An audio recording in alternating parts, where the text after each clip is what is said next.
Chazor sich nicht about Chetzah Shak Rabbi Yehuda b'Sechas Chullin Daf Tzadik Hey. Zaktamar Maisa, a butcher once told someone, had you been on good terms with me, because the butcher and this person didn't like each other, he said, I would have given you for meat from a fattened ox that I shechted yesterday. The person said, I actually had from the very best parts of the animal. The butcher asked, where'd you get it from? The person said, there was a guy who bought it from you and he sold it to me.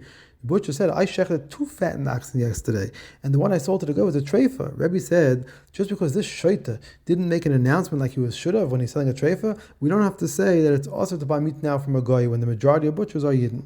Rebbe follows the shita of elsewhere where he says that if a meat market is supplied by Jewish butchers, the meat that's found in the possession of a guy is mutter. Others say the Rebbe's reaction to the incident was, we will not make all the meat of a guy also just because this butcher did something to try and cause aggravation to this other person. We don't believe him that he actually sold a treifa into the market. Rebbe has said, in fact, Rebbe said in the Brisa that if a meat market is supplied by Jewish butchers, the meat that's found in the possession of a guy is mutter. And this case is different because it's now a chazaka of Isser. Rav said meat that was not constantly seen, basar shalom and ayin, is also to eat. In fact, the Brisa quoted above said that Rebbe said if a meat market is supplied by Jewish butchers, the meat that's found in the possession of a guy is mutter. Now, this meat was certainly not on the Jewish side in supervision the entire time, and yet it's mutter. When a guy was watching over it, there's no problem. The problem is when no one's watching it. This leads to the concern that an animal or a bird switched it out for not kosher meat. In fact, the Brisa says that when there are a majority of kosher butcher shops and a minority of non-kosher butcher shops, and someone finds a piece of meat in front of them, you can assume that it's from the majority of kosher butcher shops and it's mutter. According to Rav, should be also. And tomorrow over here, also we're talking about where there was a guy who was holding on to it. In fact, my Mishnah says if someone found raw meat in a city that is made of Yidden and Goyim, we follow the majority of the butcher shops to determine if it's mutter. If one finds cooked meat, we follow the majority of the people in the city. Now, according to Rav, should be also. Now you can't say it was where he's holding on to the meat. The guy is holding on to the meat because if the meat is cooked, we should say that it follows the person who is holding it. If it's a guy, the cooked meat should be also. And if tomorrow the case is that a Yid is standing far away and sees the meat fall from someone, but he can't make out who the person is. Therefore, it was under constant sight. In fact, Mishnah says if meat was found outside Yerushalayim, if it was cut up into limbs, it's an avela. If it was sliced, mutter. Now, according to Rav, should be aser, and you can't say that someone was standing far away and sees the meat fall from someone, because then why in the case of limbs is it aser? And for tomorrow, we find that Rav actually says that the sliced meat is tar from being the vela, but it's actually also to eat. It's levu says mutter. Talking about this ruling of Rav was not stated explicitly, rather was gleaned from an incident. The person was once cleaning an animal head in the river, and the head slipped out of his hand. He used a basket to fetch it, and fetched up 2 animal heads in the basket. Rav said we have to be concerned that they're also because ravens may have brought this head from somewhere else, and therefore everything that we find is going to be also. We see that Rav held that meat that goes out of sight is also. The reason it's not as good as if he says so explicitly is that the incident took place in a port of Goyim, and maybe that was the reason that Rav said over there we have to be concerned, Dafka over there. In fact, how did Rav ever eat meat? Or say he only ate meat that he saw when he saw the meat from the moment of the shechita. Second teretz, he ate meat as long as it was tied and sealed. Third teretz, he ate it when it had a siman, like Rabbi Rav Huna would cut his meat into triangles. Rav once visited his son-in-law. On his way, the ferry was right there when he needed it to cross over the river.